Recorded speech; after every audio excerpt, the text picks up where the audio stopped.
Ahí. Decía que en este tema vamos a ver varios aspectos de lo que es la carne. Primero vamos a hablar de estructura, después de composición y después vamos a ver todos los procesos bioquímicos que tienen lugar desde lo que es la muerte del animal hasta que el músculo puede pasar a llamarse propiamente carne, ¿vale? Entonces, vamos a empezar por el principio, que es hablar un poco primero de qué es la carne y su estructura. Bueno, la carne es el tejido muscular estriado del animal, más el tejido conjuntivo o conectivo y el tejido adiposo que lo rodea, ¿ya? Constituye entre un 30 o un 40% del peso vivo del animal y entre un 50 y un 60% del peso de la carcasa. La carcasa o canal es el animal después del faenado en el matadero, después de que le han quitado la cabeza, las vísceras, las patas, lo que queda se llama carcasa. Bueno, pues aproximadamente entre un 50 y un 65% del peso de esa carcasa es carne, ¿vale? Bueno, hay varias definiciones en el RSA que pueden encontrar referentes a la carne, qué es la carne fresca, qué es la carne congelada, no lo voy a leer porque, bueno, está en el RSA, ¿vale? Lo pueden encontrar y leer ustedes fácilmente. Y vamos a empezar con lo que es la estructura del músculo. En la estructura del músculo vamos a hablar un poco de cómo es la organización de las células musculares en el músculo, cómo es una célula muscular, qué partes tiene, cómo es qué orgánulos importantes tiene en el citoplasma. Luego vamos a hablar de las miofibrillas que están dentro de la célula muscular y después de algunas de las proteínas que forman estas miofibrillas y que son muy importantes, como son la actina y la miosina. Y vamos a ver también cómo se organizan estas proteínas dentro de la miofibrilla. Bueno, la carne hemos dicho que era el tejido muscular estriado del animal, ¿vale? Entonces, el tejido muscular, ¿cómo se organiza? Pues vamos de dentro hacia afuera, ¿vale? Las células musculares, que son, esta aquí es un músculo cortado transversalmente, ¿ya? Entonces, las células musculares son cada una de estos cuadrados o polígonos que ven acá, ¿vale? Entonces, cada célula muscular está rodeada de una capa de tejido conjuntivo que se llama endomisio, ¿ya? Las células musculares se agrupan formando lo que son los haces primarios, ¿ya? Por ejemplo, este de acá es uno, ¿ya? Estos haces primarios, a su vez, se rodean de una capa más gruesa de tejido conjuntivo que se llama perimisio interno, ¿vale? A su vez, los haces primarios, ya, por ejemplo, este de acá con este de acá, que no está dibujado, y con este de acá, se agrupan formando haces secundarios, ¿ya? Y a su vez los haces secundarios se rodean de una capa de tejido conjuntivo que se llama perimisio externo, ¿vale? Entonces, el músculo se forma gracias a la agrupación de estos haces secundarios de células musculares y a su vez todo el músculo está rodeado por otra capa externa ya de tejido conjuntivo que se llama epimisio.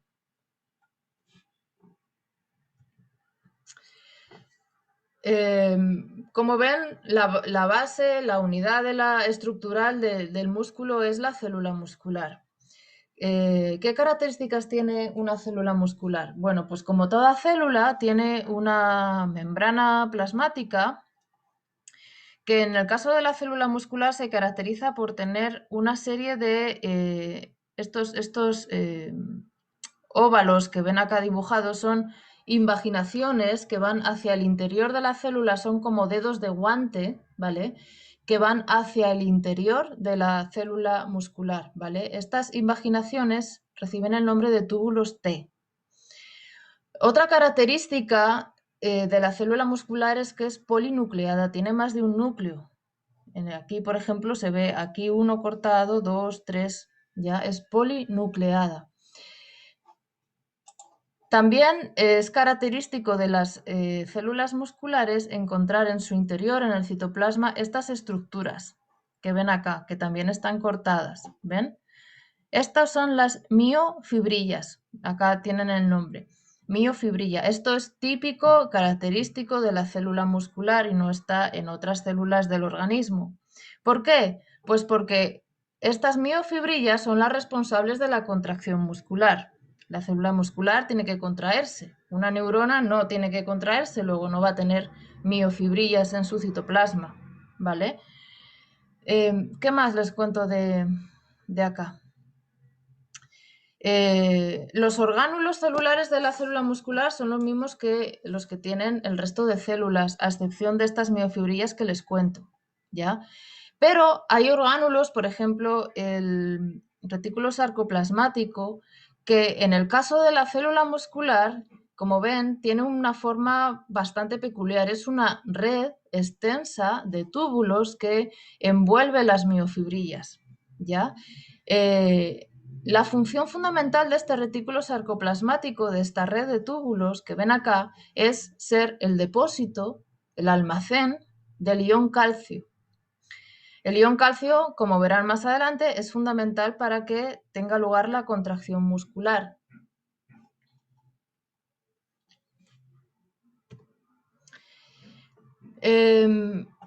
Sí, ahora nos centramos en una miofibrilla, ya en una de estas estructuras, que como les digo son características de las células musculares. ¿De qué está formada la miofibrilla? En la miofibrilla vamos a encontrar dos tipos de filamentos. Ven, acá es un trozo que está aquí aumentado, ¿vale? Vamos a encontrar lo que ven como estos filamentos azules se llaman filamentos delgados. Y los filamentos que ven aquí pintados en rojo se llaman filamentos gruesos. Esta unidad que ven ya se denomina sarcómero y esta unidad, el sarcómero, se repite a lo largo de toda la miofibrilla. Ya aquí solamente vemos uno, pero detrás de este hay otro, detrás de ese hay otro y así hasta que llegamos al final de estas estructuras cilíndricas que son las miofibrillas. Si vamos a ver de qué está formado cada uno de estos filamentos, aquí lo sacamos todavía con mayor aumento, ¿ya? Aquí este es un trozo del filamento delgado, del azul, y este es un trozo del filamento grueso, del rojo. El filamento delgado está formado fundamentalmente por tres proteínas. La actina, que es una proteína globular, como ven acá, que forma dos hebras que se enrollan entre sí, y lo veremos con un poco más de detalle un poco más adelante. La troponina, que también es una proteína globular, y la tropomiosina, que es una proteína filamentosa. Ya, como ven, está representada por un hilo, como un hilo, es una proteína filamentosa. El filamento grueso, en cambio, está formado por un único tipo de proteína, que es la miosina. La miosina, que es la proteína que forma el filamento grueso, es una proteína muy peculiar, ¿ya? Está formada por dos cadenas pesadas, que es la cadena azul que ven en esta foto y la cadena roja, ¿vale? Y estas dos cadenas pesadas, la roja y la azul, tienen dos regiones diferenciadas. Por un lado tenemos una región globular, que es esta de acá, que recibe el nombre de cabeza, de miosina, y por otra tenemos la región helicoidal, que recibe el nombre de cola de miosina, ¿vale? Aparte de estas dos cadenas pesadas, la miosina tiene 4 cadenas polipeptídicas ligeras, que son las que están pintadas aquí en verde y en blanco, ¿ya? Como les digo, esta proteína es muy peculiar porque tiene características muy diferentes de otras proteínas. Por ejemplo, es capaz de autoagregarse. ¿Qué significa esto? Pues que las moléculas de miosina pueden unirse espontáneamente entre sí para formar lo que es el filamento grueso de las miofibrillas, ¿ya? Otra característica importante es que en la cabeza tiene un lugar para la unión del ATP. Ya saben que el ATP es la moneda energética de la célula, ¿vale?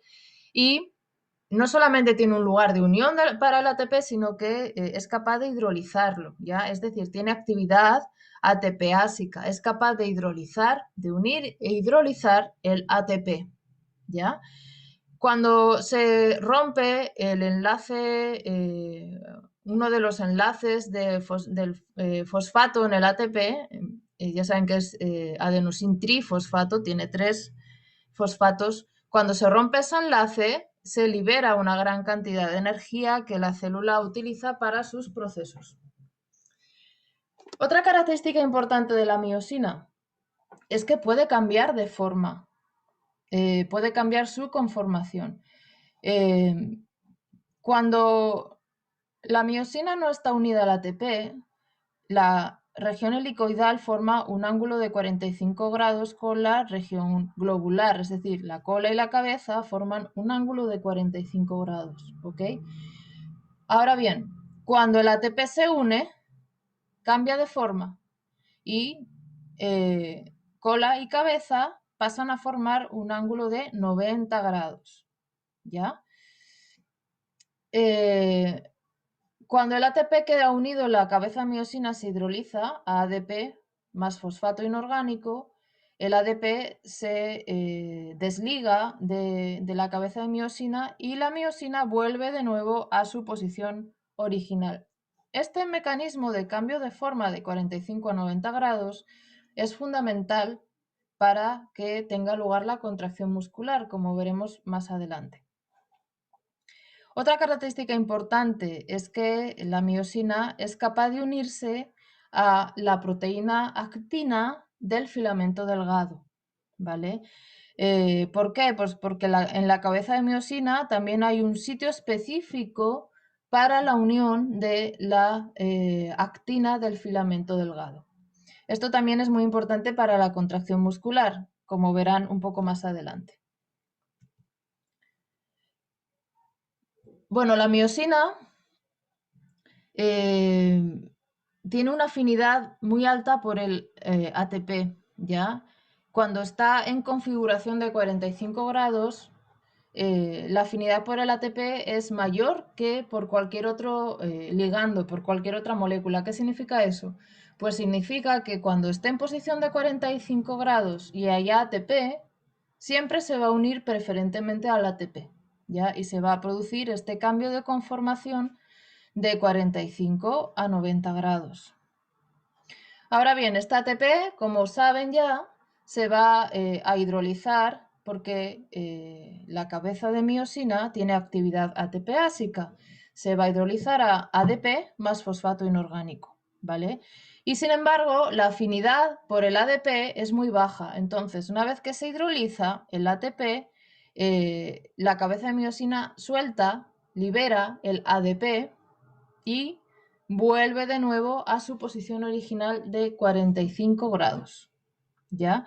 Este cambio de 45 a 90 grados supone un desplazamiento de la cabeza de 10 nanómetros, ¿vale? Esto es muy poquito, pero gracias a este desplazamiento es que se contraen los músculos durante la contracción muscular.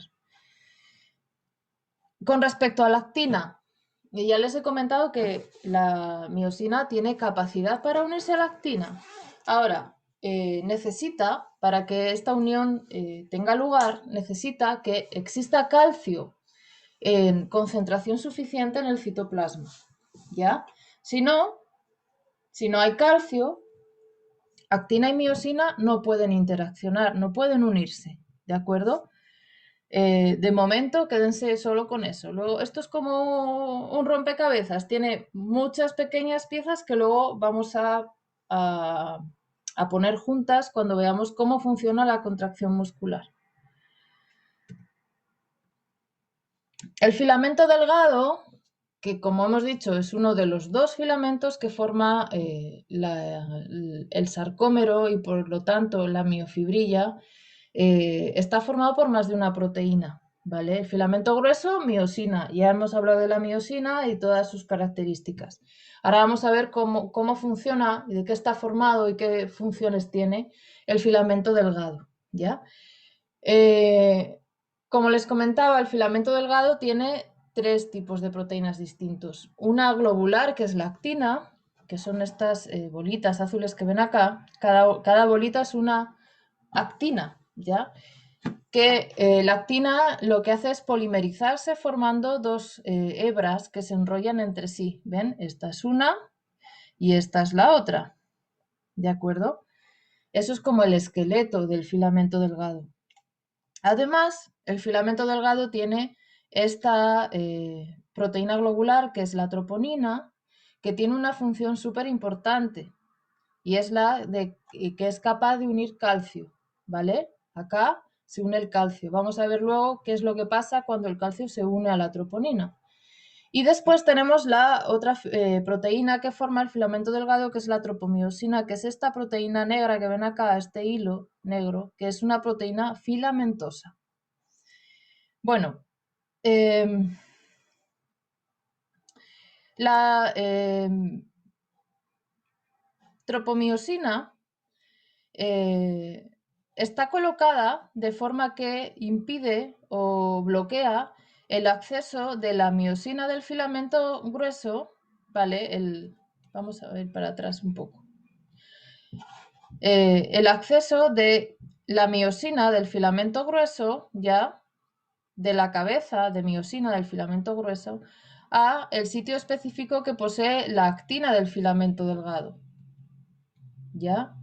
Ese sitio de unión específico entre actina y miosina está bloqueado por esta proteína filamentosa que es la tropomiosina, ¿ya? Y esto es lo que ocurre cuando el músculo está en reposo, es decir, cuando no está en contracción.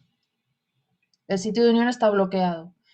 Ahora bien, cuando se va a iniciar la contracción muscular, o el proceso, mejor dicho, el proceso de contracción muscular se inicia cuando llega un impulso nervioso a la célula muscular con la orden de contracción, ¿vale?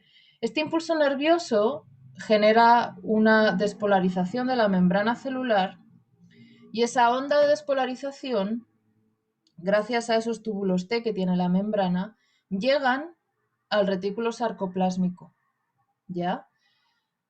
Como consecuencia de la despolarización, el calcio que está en el retículo sarcoplásmico, porque hemos dicho que era el almacén del calcio, sale al citoplasma, ¿ya? Entonces aumentan los niveles de calcio en el citoplasma y de esa forma pueden unirse a esta proteína roja que ven acá, que es la troponina, que hemos dicho que es capaz de unir calcio cuando hay calcio en el citoplasma, claro está, ¿ya? Esta proteína, la troponina, está formada por tres subunidades, como ven acá. La subunidad C es la que es capaz de unir el calcio en este lugar. Cuando el calcio se une aquí, fíjense bien lo que pasa. Se produce un cambio de forma de la troponina. Se cierra sobre sí misma y eso arrastra a la tropomiosina, que en condiciones de reposo se encuentra bloqueando el sitio de unión entre actina y miosina, la arrastra 1,5 nanómetros, suficiente para dejar libre el sitio de unión entre la actina y la miosina. ¿Ya? Por eso les decía antes, actina y miosina, la actina del filamento delgado y la miosina del filamento grueso pueden interaccionar, sí, tienen un sitio de unión específico para que se establezca la unión, pero siempre y cuando haya concentraciones altas de calcio en el citoplasma, porque si no, el sitio de unión está bloqueado. ¿Y cuando hay concentraciones altas de calcio en el citoplasma? Cuando se inicia la contracción muscular, ¿vale?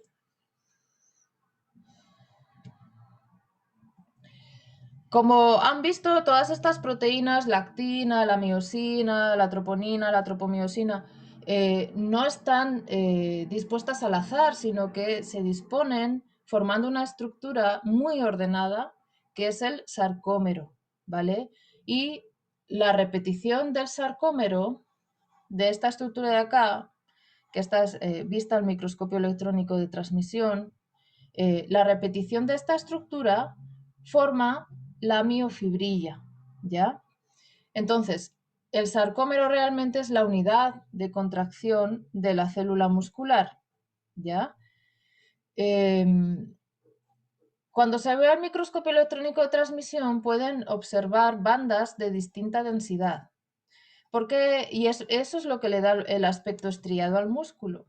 ¿Por qué tienen distinta densidad? Pues porque si ven cada banda a qué parte de la estructura se corresponde, pueden ver que las que son más electrodensas, como esta de acá, se ven más electrodensas precisamente porque en esa zona se están solapando los filamentos delgados con parte del filamento grueso, ¿ya?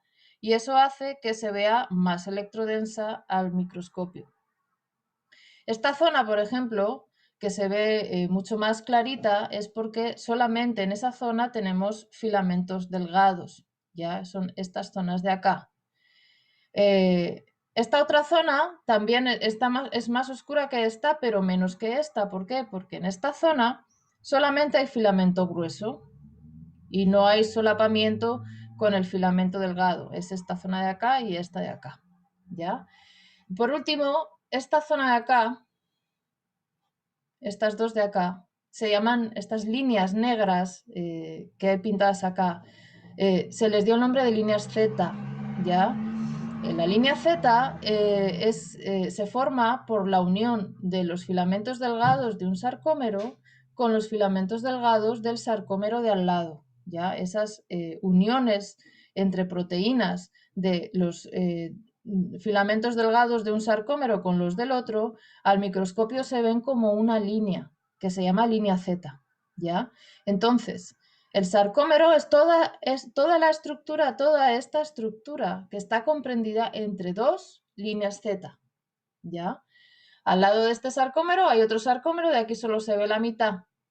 Al lado de este sarcómero hay otro sarcómero que también solo se ve la mitad, ¿ya? Y así, sucesivamente, sarcómero tras sarcómero forman la miofibrilla, ¿ok? ¿Dudas hasta aquí?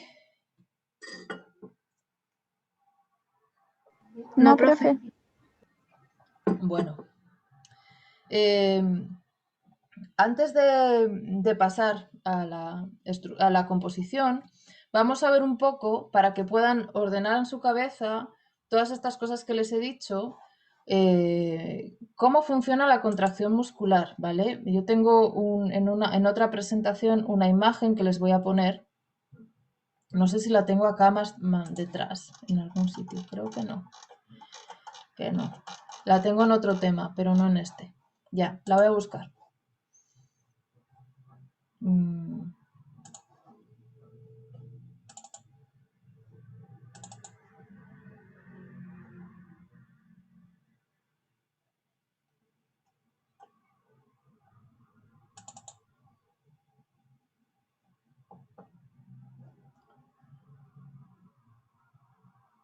A ver si se carga. De todas formas, la contracción muscular, y la vamos a ver un poquito más adelante también, con más calma. No, pues acá no está.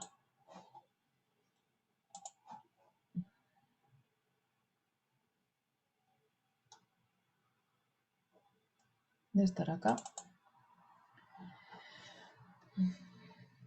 Acá sí que está. A ver, miren.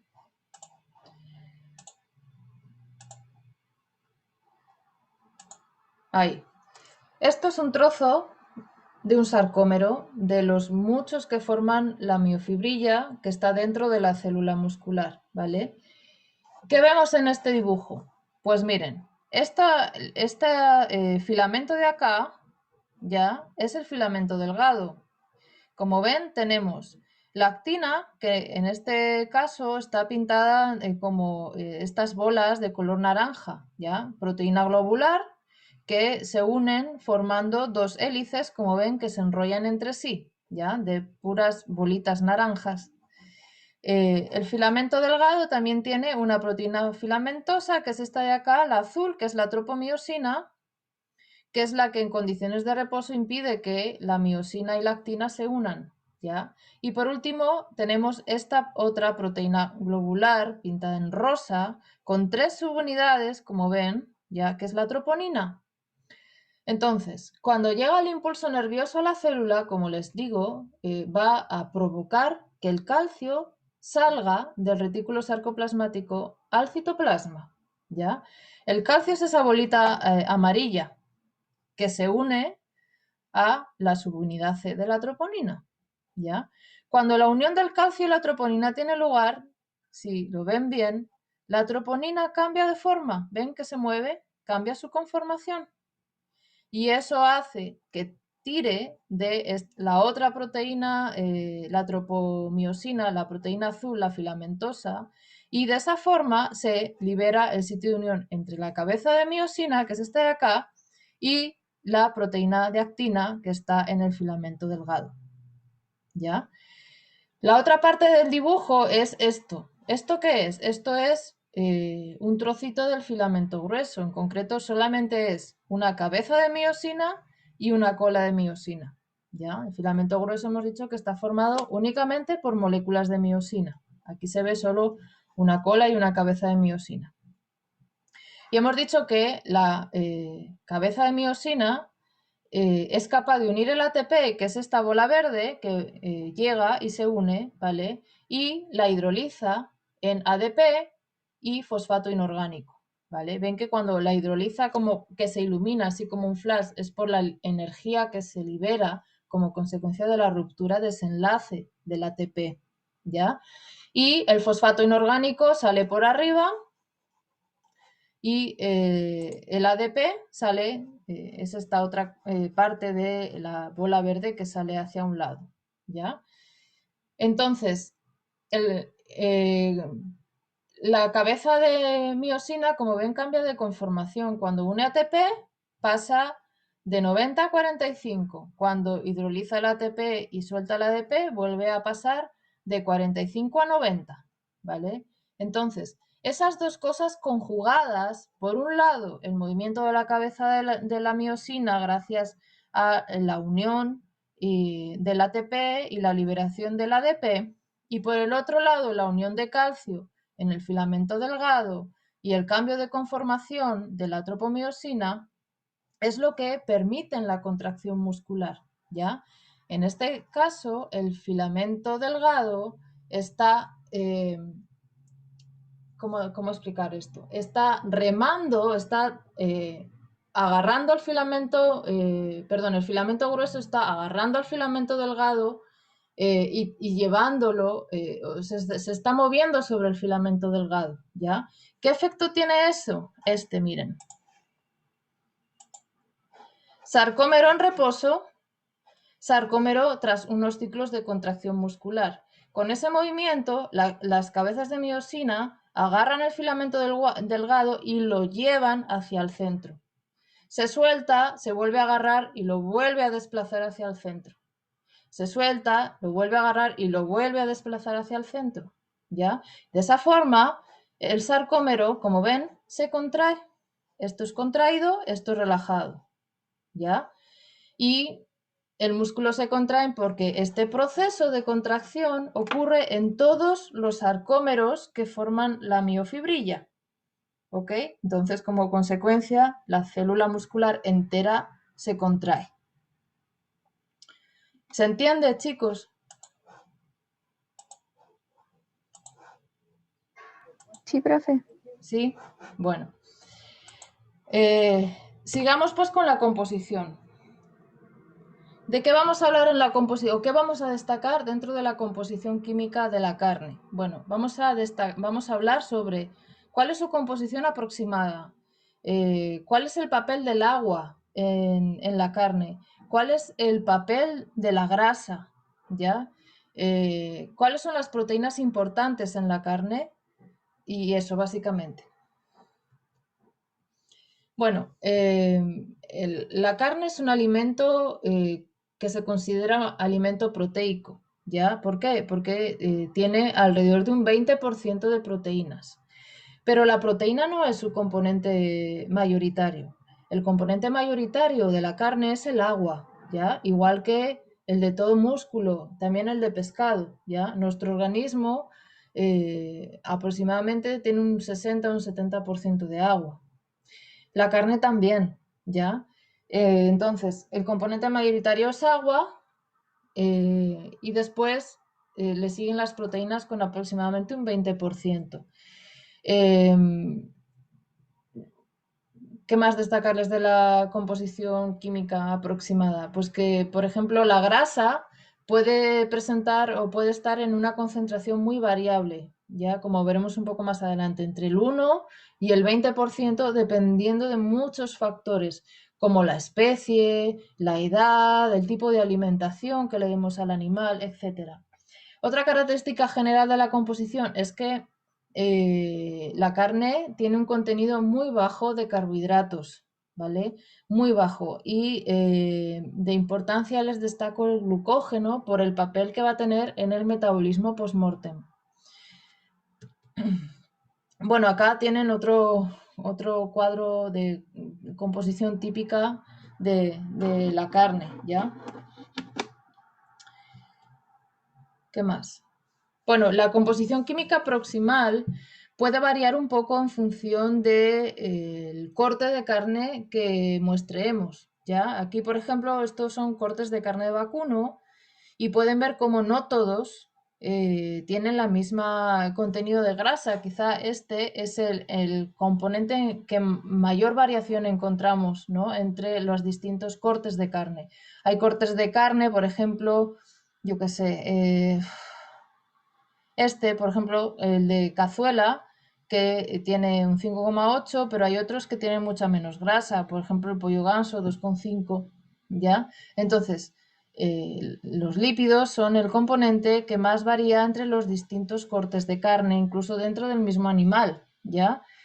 La humedad es muy estándar, hay poca variación y el contenido de proteína también es bastante estable. De hecho, como les digo, los lípidos es el componente que más varía. El agua es el componente mayoritario, en eso ya hemos quedado que es así. Más del 65% de la carne es agua.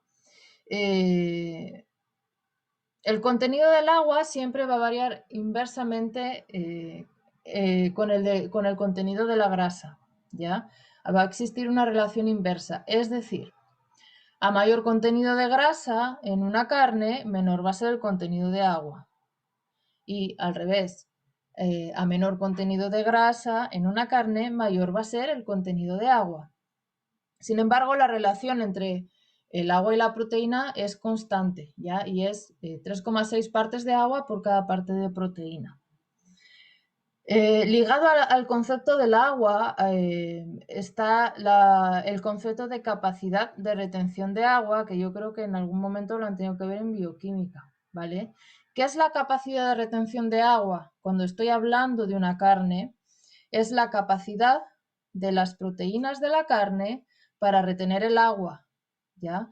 Tanto la del músculo, la que le es propia al músculo, como también el agua que se adiciona durante un proceso de elaboración de un producto cárnico.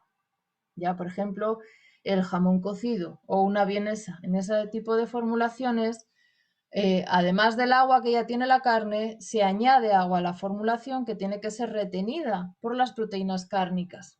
¿Ya? Eh, la capacidad de retención de agua es una característica importante, ya que de ella dependen otras propiedades de la carne, como por ejemplo textura, firmeza, jugosidad, pérdida de peso, pérdidas nutricionales, ¿ya? Y la pérdida de peso también conlleva una pérdida económica porque la carne se vende por peso. Si pierde agua, pierde peso y por lo tanto también estoy perdiendo valor en la venta. ¿Cómo influye el agua en las propiedades de la carne? Pues influye en las propiedades sensoriales. a través de lo que es la capacidad de retención de agua, ¿vale?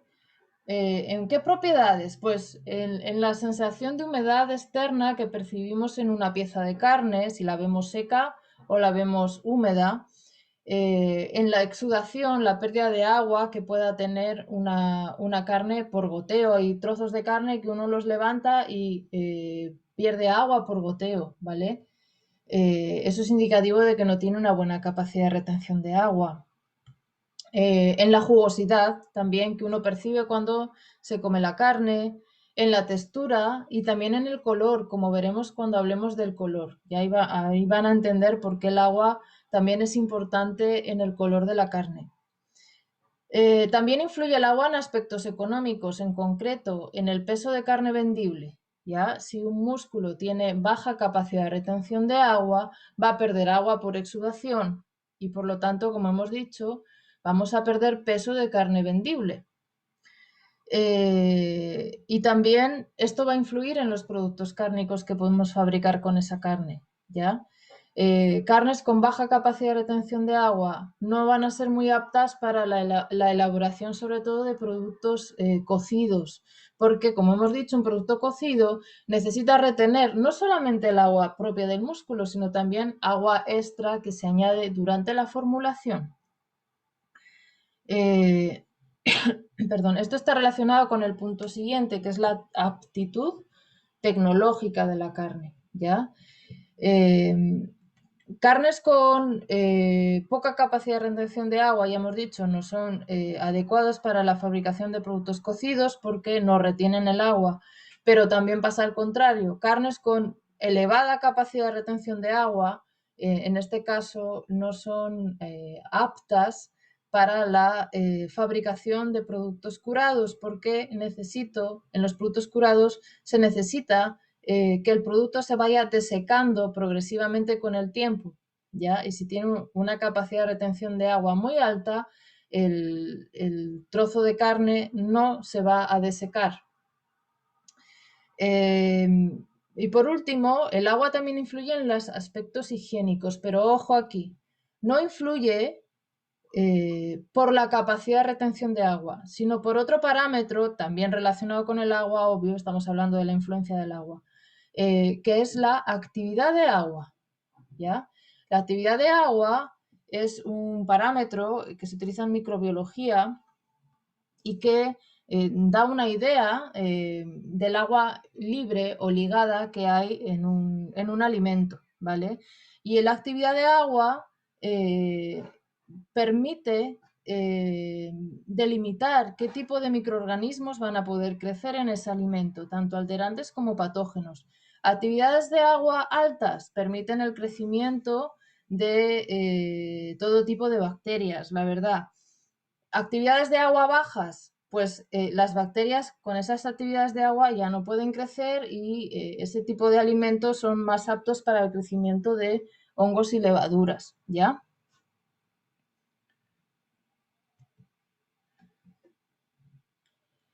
En cuanto a las proteínas de la carne, pues las proteínas de la carne se pueden dividir en tres grandes bloques. De uno de los bloques ya hemos hablado casi media clase hoy, que son las proteínas miofibrilares, que son las que están en las miofibrillas. Actina, miosina, troponina, tropomiosina, ¿ya? Las proteínas miofibrilares son muy importantes porque son las responsables de las propiedades funcionales del músculo. ¿Y a qué me refiero yo con propiedades musculares? Perdón, propiedades funcionales. Pues a la capacidad de formar geles, a la capacidad de formar espumas, a la capacidad de formar emulsiones, a la capacidad de retención de agua, ¿ya? A todas esas propiedades que son fundamentales en el procesado de alimentos. Pues todas estas propiedades dependen de las proteínas miofibrilares, ¿vale? Luego, otro gran bloque son las proteínas sarcoplasmáticas. Dentro de este bloque destaco, porque luego vamos a hablar de ella, de la mioglobina, ¿vale? La mioglobina es una proteína que se encuentra en el citoplasma, es sarcoplasmática, que es la encargada del transporte de oxígeno en la célula muscular. ¿ya? La mioglobina tiene un hierro central y es la responsable de que la carne tenga color rojo, ¿vale? Su función, como les digo, su función fisiológica es el transporte de oxígeno en la célula muscular, pero va a ser fundamental en el color de la carne, como veremos más tarde, ¿vale?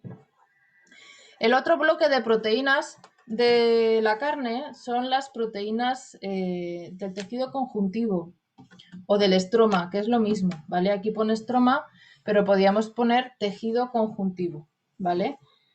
Dentro de las proteínas del tejido conjuntivo les destaco una, el colágeno, que es la más importante, ¿ya? ¿Y por qué son importantes las proteínas del tejido conjuntivo en una carne? Porque son las responsables de su textura, ¿ya? Como veremos también un poco más adelante. Entonces, las miofibrilares son las responsables de las propiedades funcionales, capacidad de formar gel, espumas, retener agua, de la textura de la carne también, capacidad de formar emulsiones, etc. Las sarcoplasmáticas, en concreto la mioglobina, es muy importante en el color de la carne, ¿ya? Y las del conjuntivo son importantes en la textura. Ya veremos por qué.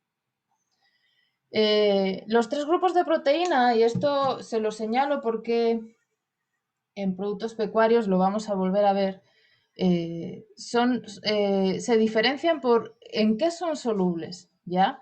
Las proteínas miofibrilares son solubles en soluciones salinas diluidas, es decir, en agua donde he puesto cloruro sódico a baja concentración, ¿ya? O cualquier otra sal a baja concentración. Pero no son solubles en agua. Si al agua no le añado una sal a baja concentración, las proteínas miofibrilares en agua no son solubles, ¿ya? Son solubles en agua siempre y cuando añada al agua sal a baja concentración. Por lo tanto, son solubles en soluciones salinas diluidas, ¿ok? Las proteínas sarcoplasmáticas, sin embargo, sí son solubles en agua, ¿ya? Y las del tejido conjuntivo son insolubles, completamente insolubles en agua, ¿ya? Ni con sal ni sin sal. Son insolubles en agua, pero son solubles en ácidos orgánicos, ¿ya? Por ejemplo, el ácido láctico, el ácido cítrico, el ácido acético, ¿ya? Bueno, dentro del tejido conjuntivo, hablarles de la proteína fundamental que lo forma, que es el colágeno. El colágeno está formado por unas unidades, como ven, esto es una fibra de colágeno, ¿vale? Esta barra azul que ven acá. La fibra de colágeno está formada por estas unidades azules, ¿ya? Que tienen nombre. Estas unidades se llaman tropocolágenos, ¿vale? Son estas unidades azules que ven acá. A su vez, cada tropocolágeno, cada una de estas barritas azules, está formado por 3 cadenas polipeptídicas, que las ven acá, las ven acá y las ven acá. Ya son 3 formas distintas de dibujarlas. 3 cadenas polipeptídicas que se enrollan entre sí. Ven que están enrolladas la una a la otra, las 3 entre sí, formando una triple hélice. ¿Ya? Una hélice triple, que se mantiene gracias a los puentes de hidrógeno que se establecen entre los distintos aminoácidos de las cadenas. Entonces, la triple hélice del tropocolágeno se mantiene gracias a puentes de hidrógeno. En cuanto a la composición de aminoácidos, destacarles 3 cosas. Una, el colágeno es muy rico en un aminoácido que se llama glicina. Glicina es el aminoácido más pequeño porque su cadena lateral, les recuerdo, es solamente un átomo de hidrógeno, ¿ya? Bueno, pues 1 de cada 3 aminoácidos de estas cadenas que ven, 1 de cada 3 es glicina, ¿ya? Y se va repitiendo. Glicina y 2 aminoácidos más. Glicina de nuevo y 2 aminoácidos más. Glicina de nuevo y 2 aminoácidos más, ¿ya? 1 de cada 3 es glicina. ¿Por qué tiene tanta glicina? Porque como ven, las tres hélices se tienen que enrollar entre sí de forma muy estrecha, ¿ya? Entonces, la glicina cae justo en los pasos de rosca de la hélice. Si aquí en estos pasos metemos un aminoácido con una cadena lateral voluminosa, las tres hebras no van a poder enrollarse, ¿ya? Por eso está presente en la glicina cada 3 aminoácidos, porque cada 3 aminoácidos se produce un enroscamiento, un paso de rosca de la triple hélice. Y como la glicina es un aminoácido muy pequeño, las 3 hebras pueden enrollarse muy estrechamente, ¿ya? Otra característica a destacar de la composición es el alto contenido en prolina y en hidroxiprolina. Estos dos aminoácidos son los responsables de la estabilidad térmica del colágeno, ¿vale? Cuanto mayor sea el contenido de prolina y mayor sea el contenido de hidroxiprolina, mayor va a ser la estabilidad térmica de ese colágeno. Por ejemplo, la carne tiene contenidos de prolina e hidroxiprolina mayor que el pescado. Y como consecuencia, el tejido conjuntivo de la carne es más estable térmicamente que el del pescado, ¿vale? El del pescado se desnatura a temperaturas más bajas porque tiene menores contenidos de prolina e hidroxiprolina. Y la tercera cosa que les quiero destacar de la composición es que en los extremos de estos tropocolágenos, acá tienen un tropocolágeno más aumentado, ¿vale? Pueden ver que tiene, bueno, la triple hélice, donde se enroscan las tres hebras que lo constituyen, y en los extremos, lo que se llama región telopéptida, perdón, no se enrollan, ¿vale? Sino que quedan las tres hélices, pierden la estructura de triple hélice, ¿ya? Bueno, pues en esta zona de acá, en los telopéptidos, es muy abundante los aminoácidos lisina e hidroxilisina, ¿ya? ¿Y por qué? ¿Por qué en esta región? Pues porque en esta región estos aminoácidos permiten que se formen enlaces cruzados entre los distintos tropocolágenos, ¿ya? Por ejemplo, esto es un tropocolágeno que está cortado, pero ven que en la región de los telopéptidos hay formado un enlace cruzado con el tropocolágeno que tiene abajo, ¿ya? Este es otro tropocolágeno que tiene formado un enlace cruzado con el tropocolágeno que tiene encima, ¿ya? Estos enlaces cruzados, como les digo, se forman gracias a estos aminoácidos, lisina e hidroxilisina, que son abundantes en estas regiones, ¿ya? En los telopéptidos. ¿Y por qué son importantes los enlaces cruzados? Bueno, son muy importantes porque es lo que le da la resistencia mecánica al colágeno. Ya hemos visto que la estabilidad térmica depende de la prolina e hidroxiprolina, pero la resistencia mecánica del colágeno depende de los enlaces cruzados que se forman a partir de estos aminoácidos, ¿vale? Estos enlaces cruzados o entrecruzamientos aumentan con la edad del animal. ¿Por qué? Porque al aumentar la edad, aumenta el peso. Y si el animal aumenta su peso, necesita que su tejido conjuntivo sea más resistente, tenga una mayor resistencia mecánica para soportarle el peso, ¿ya? Entonces, este entrecruzamiento es mayor cuanto más viejo es el animal, mayor es el número de enlaces cruzados que se forman en su colágeno. Hemos dicho que el tejido conjuntivo era muy importante en la textura de la carne. ¿Por qué? Bueno, pues por dos cosas, por dos circunstancias. La cantidad de colágeno de una carne influye en su dureza. Cuanto mayor sea la cantidad de colágeno de una carne, mayor va a ser la dureza de esta carne, ¿vale? A mayor cantidad de colágeno, mayor dureza. Y el otro aspecto es el grado de entrecruzamiento del colágeno, el grado de formación de enlaces cruzados. Cuanto mayor sea el número de enlaces cruzados, o lo que es lo mismo, cuanto mayor sea el entrecruzamiento que tenga ese colágeno, mayor va a ser también la dureza de la carne, ¿vale? Esto hace que haya cortes de carne muy duros que están destinados, o sea, se consumen cocidos en olla, por ejemplo, o bien porque tienen mucha cantidad de colágeno, o bien porque el colágeno está muy entrecruzado, y cortes de carne que se recomiendan consumir fritos en sartén, ¿vale? A la plancha, ¿ya? Porque son cortes de carne que tienen baja cantidad de colágeno, ¿ya? Entonces, aquellos cortes de carne que tienen mucho colágeno se destinan a cocer porque durante la cocción el colágeno de la carne se va a hidrolizar y se va a transformar en gelatina, ¿ya? Y por lo tanto va a disminuir la dureza de esos cortes de carne, ¿ya?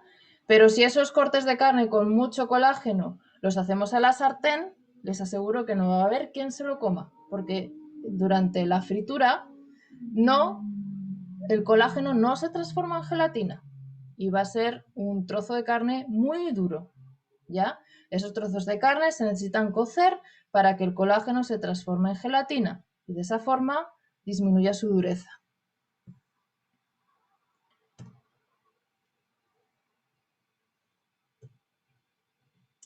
Bueno, chicos, aquí nos vamos a quedar porque ya es la hora, ¿vale?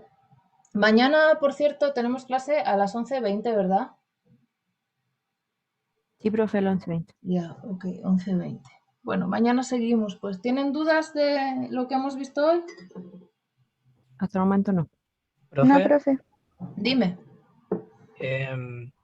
entonces cuando uno así como, no sé, usa técnicas como para ablandar la carne, ¿qué es lo que está haciendo? ¿Como rompiendo el colágeno o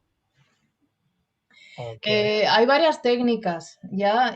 Por ejemplo, no sé si en algunos sitios donde hacen asado tienen como una especie de maza, ¿no? Que golpean la carne con la maza antes de ponerla en el asador.